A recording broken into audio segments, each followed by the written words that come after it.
Welcome to our channel. ఈ మధ్య కాలంలో నొప్పులొస్తున్నాయి మనకు అంటే బాడీ పెయిన్స్ అంటే మోకాళ్ళ నొప్పులు గాని, అట్ ద సేమ్ టైమ్ తలనొప్పి గాని, బ్యాక్ పెయిన్ గాని, ఏ ప్రాబ్లమ్ ఏ నొప్పొచ్చినా గూడా మనం మెడికల్ షాప్‌కెళ్తే పెయిన్ కిల్లర్ ఇస్తారండి. నేచురల్‌గా మన ఇంట్లో దొరికే వాటితోనే మన నొప్పులను తగ్గించుకోవచ్చు అని చెప్పేసి అంటున్నారు. General consultant doctor Aditya Ranganath గారు. సో, సార్ ద్వారానే అసలుకు మనం వాడుతున్న పెయిన్ కిల్లర్ల వల్ల ఎంత ప్రమాదంలో మనం ఉన్నామో తెలుసుకుందాం. నమస్తే సార్. నమస్తే సార్. సార్ మామూలుగా చాలామంది మనకు ఏదైనా బాడీ పెయిన్స్ గానీ, ఏదైనా పెయిన్ వస్తుంది అంటే మెడికల్ షాప్‌కెళ్ళేసి ఆ పెయిన్ కిల్లర్ తెచ్చేసుకుంటారు. సో, ఈ పెయిన్ కిల్లర్ల వల్ల మన ఆరోగ్యమే చాలా వరకు డ్యామేజ్ అవుతుంది. సో, పెయిన్ కిల్లర్ వాడొద్దు అంటున్నారు గదా! అసలు మనం పెయిన్ కిల్లర్ తీసుకోవడం వల్ల ఎలాంటి ప్రమాదాల్లో మనం పడే అవకాశం ఉంది? మెయిన్‌గా ఈ పెయిన్ కిల్లర్స్ వల్ల ఏంటంటే అప్పటికప్పుడు ఇన్‌స్టంట్‌గా రిలీఫ్ వచ్చినా, అది చేసే చేటు ఏదైతే ఉందో చాలామంది గుర్తించట్లేదనమాట. బావుంది కదా! కొంచెం రిలీఫ్‌గా ఉంది. పెయిన్ రాగానే ఇన్‌స్టంట్‌గా తగ్గుతుంది కదా! కొన్నే కదా! అని అంటే అలా స్టార్ట్ చేసిన వాళ్ళు కొన్నే కదా! ఎక్కువేం కాదు. ఓ 10 రోజులు, ఒక 20 రోజులు అన్న కొద్దీ కొంతమంది ఈ నెలలు, సంవత్సరాలు వాడేసిన వాళ్ళున్నారు. అలాంటి వాళ్ళు మెయిన్‌గా ఒకటి అంటే ఇన్‌స్టంట్‌గా ఎఫెక్ట్ చూపించేది ఒకటి కిడ్నీస్ అండి.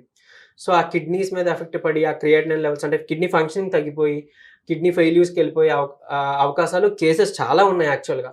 సో, అలాగే కొంతమందికేంటంటే బోన్స్ అరిగిపోతాయి. Okay sir. Osteoporosis, bones weak అయిపోతాయి. బోన్స్ అరిగిపోతాయన్నమాట. కేవలం ఈ పెయిన్ కిల్లర్స్ వల్ల. అంటే ఇప్పుడు ఏదైతే మనం జాయింట్ పెయిన్స్, బోన్ పెయిన్స్ అని అంటున్నామో, ఆ పెయిన్‌ని కిల్ చేసే ఆ పెయిన్ కిల్ చేస్తుందనుకుంటున్నాం. కానీ మనం మన బోన్స్‌నే కిల్ చేస్తుందన్నమాట ఈ పెయిన్ కిల్లర్స్. ఓకే అలాగే సార్. రీసెంట్‌లీ ఈ మెఫ్టాల్ తర్వాత మెఫ్టాల్ స్పాస్‌ని బ్యాన్ చేశారని మీరు న్యూస్‌లో చాలామంది చూసే ఉంటారు. యూజువల్లీ క్రాంప్స్ వాటికి హెడేక్‌కి అలాంటప్పుడు లేదంటే ఈ దంత పెయిన్స్, ఇయర్ పెయిన్ వాటికి యూజ్ చేసేవాళ్ళమట. కానీ ఇప్పుడు ఏంటనంటే అది వాడడం వల్ల దాని ఏడీఆర్ అంటే అడ్వర్స్ డ్రగ్ రియాక్షన్ అంటాము. ఓకే. అంటే ఇది మనం ఆహ్, మనకి అంటే క్లూ లేకుండా మనం అసలు అది వస్తది అని తెలియకుండానే సడెన్‌గా వచ్చే రియాక్షన్ అన్నమాట. అడ్వర్స్ డ్రగ్ రియాక్షన్ అంటే. ఓకే. సో, డ్రెస్ సిండ్రోమ్ అన్నట్టు. సో, దానివల్ల అంటే ఏమవుతుంది అనంటే ఈ డ్రగ్ వల్ల మనకి ఇసినోఫిల్ కౌంట్ పెరిగిపోయి అంటే అలర్జిక్ రియాక్షన్‌లా ఆయాసంగా ర్యాషెస్ రావడం, తర్వాత ఫెటిగ్ చాలా నీరసం అయిపోవడం ఇలాంటివి అంటే ఎమర్జెన్సీ కండిషన్‌లోకి ఎళ్ళిపోతుంటారనమాట. సో, అంత ప్రమాదం కల్పిస్తుంది. ఈవెన్ ఎసిక్లోఫెనాక్ లాంటి డ్రగ్ ఒక్క టాబ్లెట్ తీసుకుంటే, ఒక్క డోస్ సింగిల్ డోస్ తీసుకున్న వాళ్ళకి క్రియాటినిన్ లెవెల్ 1 పాయింట్ పెరిగిన వాళ్ళని కూడా నేను చూసాను కేస్. ఓకే అంటే సార్. 1.0, 1.2 వరకు నార్మల్ రేంజ్ మనకి యూజువల్‌గా. ఈ పాయింట్ అంటే 1 పాయింట్ పెరిగిందంటే 1 పాయింట్ తర్వాత పాయింట్ కాదు. ఈ 1 2 అయిపోవడం. అంటే ఓకే. కిడ్నీ ఫంక్షనింగ్ అంటే టక్‌మని సడెన్‌గా మనం గెస్ కూడా చేయలేం. అలా ఎఫెక్ట్ అయ్యే కేసెస్ చాలా ఉన్నాయి. ఎందుకంటే ఆల్‌మోస్ట్ అంటే వాళ్ళు ఆహ్, డయాబెటిస్‌తోనో లేకపోతే హైపర్ టెన్షన్ బీపీతోనో బాధపడుతూ ఉండేవాళ్ళు కొంతమంది ఉండుంటారు. దానివల్ల జరిగే డ్యామేజ్ కొంత ఉంటుంది. కిడ్నీస్ మీద. సో, అలాంటి వాళ్ళు పెయిన్ కిల్లర్స్ తీసుకుంటే చాలా ప్రమాదం. సో, ఓకే అందుకే సార్. డాక్టర్ ప్రిస్క్రిప్షన్ దీంట్లో తీసుకోవాలంటారు. అయితే ఏదైనా కానీ మనం టాబ్లెట్స్ నుంచి కాకుండా మనం నేచురల్‌గా మనం ఆ పెయిన్ నుంచి బయటపడడానికి మన దగ్గర సొల్యూషన్ ఉంది చక్కగా. ఆర్థరైటిస్ అవనండి, రుమటైడ్ ఆర్థరైటిస్ అవనండి, జాయింట్ పెయిన్స్, మోకాళ్ళ నొప్పులు, లేదు తలనొప్పి, కొంతమందికి బ్యాక్ పెయిన్ వస్తుంది. కాల్షియం లోపించో, లేపోతే ఇతరత్ర మినరల్స్ లోపించడం వల్లనో, లేదంటే సడెన్‌గా కొంచెం హెవీ వెయిట్ లిఫ్ట్ ఏదైనా చేస్తే అలాంటి వాళ్ళకి ఈ డిస్క్స్ మీద, వెన్నుపూస మీద ఎఫెక్ట్ పడుతుంది. వాళ్ళకి పెయిన్ విపరీతంగా ఉంటుంది. సో, ఇలాంటి వాళ్ళందరికీ కొంచెం ఇంట్లోనే చాలా సింపుల్‌గా, ఈజీగా దొరికేవే. ఒకటేమో మనకి దేవుడి మూల దొరికితే, ఇంకొకటేమో మనకి కిచెన్‌లో దొరుకుతుంది వంటగదిలో. వంటగదిలో. సో, అలా దీంతోనే మనం ఈ ఆయిల్ తయారు చేసుకోబోతున్నాం. పెయిన్ కిల్లర్ ఆయిల్ అనమాట యాక్చువల్‌గా. Okay so, sir. అవేంటి చూద్దాం. నేచురల్‌గానే మనం రెడీ చేసుకోవచ్చు. యెస్. Okay sir. సో, యాక్చువల్‌గా దీనికి 2 ఇంగ్రీడియెంట్స్ సరిపోతాయి. ఒకటి ఆయిలు. ఈ ఓకే ఆయిల్ సార్. ఏది తీసుకోవాలి? అయితే నువ్వుల నూనె బాగా శ్రేష్టం. ఎందుకంటే మంచిగా కాల్షియం కూడా ఇస్తది. బోన్ స్ట్రెంథెనింగ్ కోసం హెల్ప్. తర్వాత పెనిట్రేషన్ ఎబిలిటీ దీనికి చాలా ఎక్కువుంటది. Okay sir. సో, ఈజీగా లోపలికి చొచ్చుకొనెళ్ళి మనకి ఆ పెయిన్‌ని సూత్ చేసే ఎబిలిటీ దీనికుంది. Okay sir. రెండోది చక్కగా కర్పూరం. మనం దీపం పెట్టుకునే ఈ కర్పూరం. ఒక ఓకే 2 సార్. కర్పూరం బిళ్ళలు తీసుకోవచ్చు. లేదు కర్పూరం అవైలబుల్ లేదు అని అన్నప్పుడు మిరియాలున్నాయి కదండీ! ఈ యెస్. నల్ల యెస్. మిరియాలు. యెస్. ఈ మిరియాలని మనం చక్కగా పొడి. పొడి చేసుకోవచ్చు. ఇప్పుడు ఎలా చేయాలి?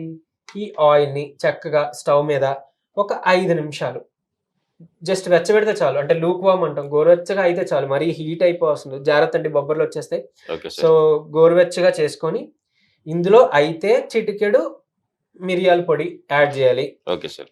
లేదు అనంటే చక్కగా ఒక 2 కర్పూరం, ముద్ద కర్పూరం అవ్వచ్చు, పచ్చ కర్పూరం అవ్వచ్చు, నార్మల్ కర్పూరం అయినా పర్లేదు. ఈ కర్పూరం 2 కర్పూరాలు మనం పౌడర్ చేసేసాను ఇందులో వేసేస్తాం. సార్ అంటే ఈ 3 కూడా యాడ్ చేసుకోవచ్చు. అదే సార్ నా క్వెషన్ అదే.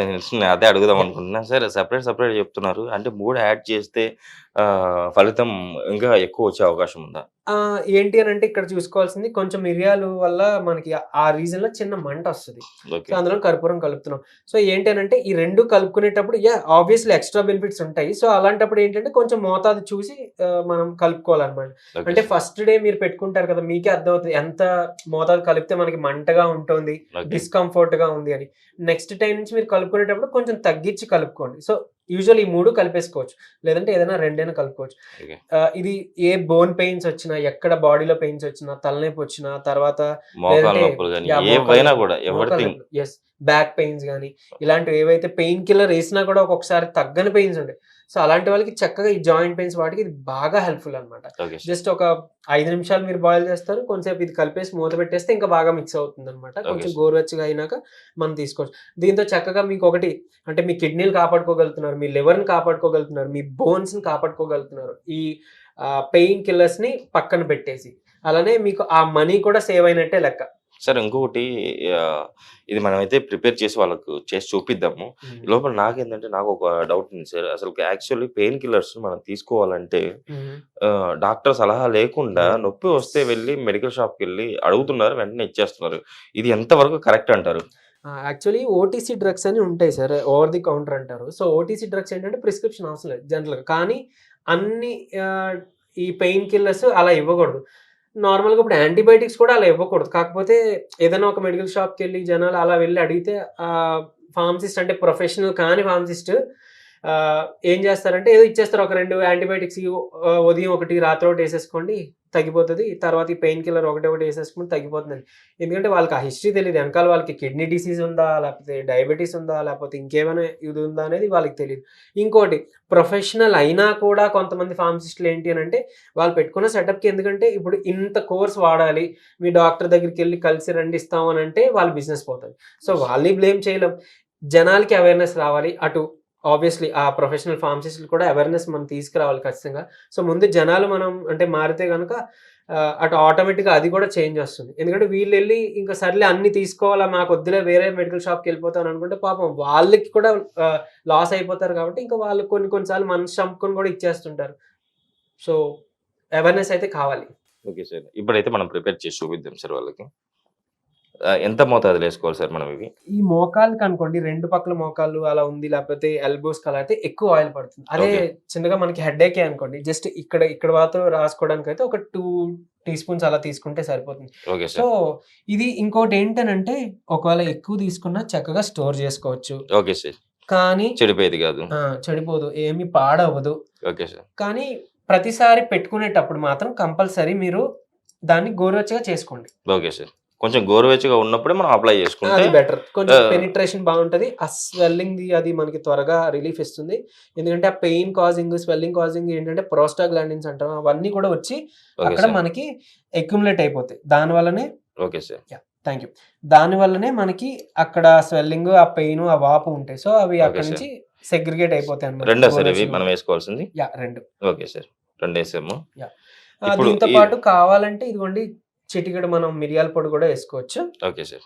కొంచెం మండుతుంది. ఎయిదర్ రెండిట్లో ఏదో ఒకటైనా లేదా 2 కలిపైనా ఏసుకోవచ్చు. Okay sir. దీన్ని యూజువల్‌గా గోరువెచ్చగా ఉన్నప్పుడు కొంసేపు అలా కలిపేసి మూత పెట్టేసేయండి. Okay sir. లేదు అనంటే మామూలుగా ఉన్నా కూడా కొంచెం గోరువెచ్చగా ఉంటుందంటే మీరు రూమ్ టెంపరేచర్స్‌కొచ్చేస్తుంది అని అనుకునే ముందుగానే కొంచెం తీసి మీరు చక్కగా అప్లై చేసేసుకోండి. Okay sir. ఇంకోటి మోరోవర్ మనం మాట్లాడుకున్నట్టు ఈ నీ పెయిన్స్ ఏదైతే ఉన్నాయో, ఈ రాసిన తర్వాత అంటే మోకాలనే కాదు మీరు ఏ జాయింట్‌కి రాసినా కొంచెం మసాజ్ ఇంపార్టెంట్. Okay sir. ఒక 3 మినిట్స్ లేదా 5 మినిట్స్ సార్ ఆ కొంచెం మసాజ్ మసాజ్. గూడా మనం ఏ టైప్‌లో ఇప్పుడు మోకాలే మోకాలు హ్మ్. తీసుకున్నాం సార్. హ్మ్. మోకాలికి మనం మసాజ్ ఎలా చేయాలి? ఆ! సో, మోకాలు ఉంది గదా! మోకాలికి మన సర్క్యులర్ మోషన్. ఓకే. ఇది మోకాలు ఇది మోకాలు సో, ఇది అనుకుందాం సార్. మోకాలు అనుకోండి సార్. ఓకే. సో, సర్క్యులర్ మోషన్‌లో ఓకే. తర్వాత లెఫ్ట్ అండ్ రైట్ ఓకే. తర్వాత పైకి కిందకి అంటే ఓకే. పైకి కింద అలాగా. ఆ మోషన్‌లో ఉండాలి. అప్పుడే మనకి చక్కగా త్వరగా రిలీఫ్ ఇస్తది. ఇంకొకటి ఈ మోకాలు ఏదైతే ఉందో చక్కగా ఒక స్టూల్ ఏదైనా పెట్టుకొని ఒక దగ్గర కూర్చొని మోకాలికి మీరే ఎవరి డిపెండెన్సీ కూడా అవసరం లేదు. చక్కగా ఈ మోకాలికి మనం ఇలా అంటే మోకాలు మధ్యలో ఉంటుంది. మనం ఇలా ట్యాపింగ్ అన్నమాట. 1 ఓకే. సెకండ్‌కి ఒకసారి. ఓకే. సో, అలాగా జస్ట్ 2, 3 మినిట్స్ చేస్తే చాలు. మీరు almost second day, third day నుంచే మీరు చాలా రిజల్ట్స్ చూస్తారు. అంటే ఓకే. ఎప్పటినుంచో మోకాళ్ళ నొప్పులతో బాధపడుతూ పెయిన్ కిల్లర్స్ యేసుకుంటున్నా గానీ ఫ్యూ అవర్స్ ఒక గంటో, 2 గంటలో రిలీఫ్ ఇస్తది. మళ్ళీ వచ్చేస్తుంది అని అనుకునే వాళ్ళు ఈ ట్యాపింగ్ చేయడం ద్వారా మీరు వేసుకున్న టాబ్లెటే డోస్ మీరే చక్కగా ఆపేసుకోగలుగుతారు. అంటే ఆ పూటకి ఓకే తగ్గింది నాకే యేసుకోవసరం లేదులే అనే ఆ ఫీల్‌లోకి మీరు ఖచ్చితంగా రాగలుగుతారు. ఇంకొకటి సార్ టాబ్లెటే మనకు వద్దనుకుంటున్నాం మనం. హ్మ్. మన రెమెడీని ఫాలో అవుతే సరిపోతుంది గదా! యెస్. సరిపోతుంది. అందుకే ఇది వాడి మసాజ్ చేసుకుంటూ తర్వాత ఆ ట్యాపింగ్ చేసుకుంటుంటే అసలు ఆ టాబ్లెట్ వరకు ఎళ్ళవసరం లేదు. అంటే ఇది చేసుకోలేని వాళ్ళ కోసం నేను చెప్తున్నా. ఇది కూడా ఓకే. చేసుకోలేంలే మేము ఓన్లీ ట్యాపింగే ట్రై చేస్తాం అని అంటే గనుక ఉట్టి ట్యాపింగ్ కూడా అంత ఎఫెక్టివ్‌గా పనిచేస్తుందండి. ఎవిడెన్స్ ఉందన్నమాట అది ఓకే వర్క్ సార్. అవుతుందని. ఓకే మీరు సార్. కూడా చేస్తే అసలు మీరే చెప్తారు. Okay sir. Sure sir. నిజంగా ఈరోజు మీరు చెప్పిన రెమెడీ చూసారు గదండీ! అస్సలకు మెడికల్ షాప్‌కెళ్ళి పెయిన్ కిల్లర్ టాబ్లెట్స్ తీసుకోవద్దండి. మన బాడీలో అంటే మనకి ఎలాంటి అనారోగ్య పాలవుతాం, మన బాడీలోని ఎన్ని ఆర్గాన్స్ డ్యామేజ్ అవుతున్నాయో సార్ చెప్పారు గదా! షూర్‌గా మీరైతే ఇది కంపల్సరీ పాటించండి. సార్ మన కోసమే చెప్పారు. వినండి. విని మీరు రెగ్యులర్‌గా నార్మల్‌గా ఇలా మీ పెయిన్స్ తగ్గించుకోవడానికి నార్మల్‌గా మన ఇంట్లో దొరికే ఐటెమ్స్‌తోని ఇలా రెమెడీ చక్కగా ప్రిపేర్ చేసుకొని మీరైతే అప్లై చేసుకోండి. ఉపశమనాన్ని పొందండి నొప్పుల నుంచి. సరే ఈరోజు మన ప్రేక్షకుల కోసం ఇంత మంచి రెమెడీ చెప్పారు. అసలు పెయిన్ కిల్లర్స్ ఎంతగా మనల్ని ఆ! ఆరోగ్యాన్ని చెడగొడతాయో చాలా చక్కగా వివరించారు. సో, ఇంత మంచి ఇన్ఫర్మేషన్ ఇచ్చినందుకు థాంక్ యూ సార్.